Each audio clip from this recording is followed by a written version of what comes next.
लालची किसान रमेश बहार के मुजफ्फरपुर का एक मेहनती किसान था।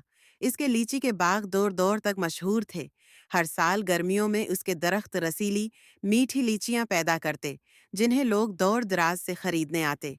मगर रमेश की फितरत में एक खामी थी, लालच।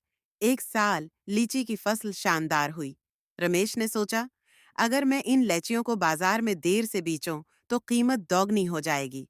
वो इंतजार करने लगा, लेकिन गर्मी की शद्दत में लीचियां जल्दी खराब होने लगीं।